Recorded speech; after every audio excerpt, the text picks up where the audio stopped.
তো আজকে আমরা বানাবো একদম ঘরোয়া উপায়ে মটন কষা।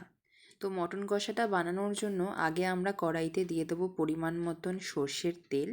এবার তার মধ্যে দিয়ে দেবো আমরা কেটে রাখা আলু, সেটাকে নুন আর পরিমাণ মতো হলুদ দিয়ে ভালো করে ভেজে নেব। ভালো করে একটু হালকা লাল লাল ভাজা হলে সেটাকে আমরা তুলে রেখে দেবো।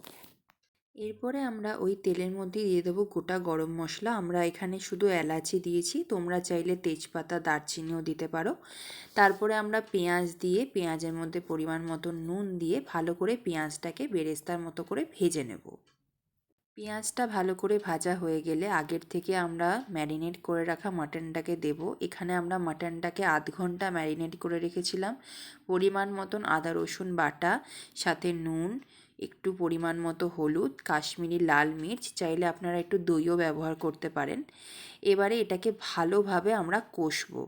কষাটা আর হাতের ওপরই ডিপেন্ড করে যে মাটন রান্নাটা ঠিক কতটা ভালো হবে। তো যতটা পারবো আমরা এটাকে কষানোর চেষ্টা করব। অনেকক্ষণ ধরে মাটনটাকে কষাতে হবে, জল লেগে যাবে, শুকিয়ে আসবে। আবার আমরা যতবার ইউজ করব গরম জল ইউজ করব। যদি ফুটন্ত গরম জল না হয় তাও চলবে, কিন্তু উষ্ণ গরম জল ইউজ করতেই হবে।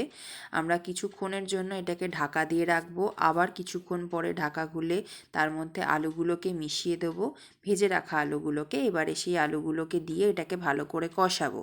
একটা টাইম পর্যন্ত আমরা আলু আর মাংসটাকে একসঙ্গে কষাবো। বাট তারপরে যখন দেখব যে আলুটা কষা হয়ে গেছে, কারণ বেশি আলুটাকে ঘাটাঘাটি করলে আলুটা গলে যেতে পারে, ভেঙে যেতে পারে, তাই আলুটাকে তুলে আমরা শুধু মাংসটাকে আবার কষাবো।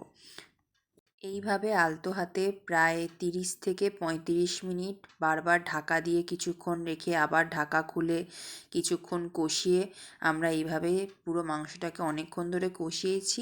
তারপর আবার ঢাকা দিয়ে কিছুক্ষণ রাখার পরে এবার আমরা এর মধ্যে দিয়ে দেবো ওই আলুগুলো, দিয়ে আমরা গরম জল দেব, দিয়ে এটাকে ঢাকা দিয়ে রাখবো ভালোভাবে সেদ্ধ হওয়ার জন্য। 35 থেকে 40 মিনিট আমরা পুরো ঢাকা দিয়েই রাখবো। আর আমাদের গ্যাসের আঁচটাকে লো টু মিডিয়ামে রাখবো, যাতে পুরোপুরি জলটা শুকিয়েও না যায় আর আস্তে আস্তে যেন মাংস আর আলুটা ভালো মতো সেদ্ধ হয়।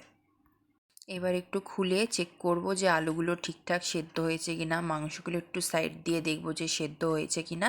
তারপর যখন বুঝবো যে সেদ্ধ হয়ে গেছে, তখন আমরা এটাকে গরম গরম সার্ভ করব।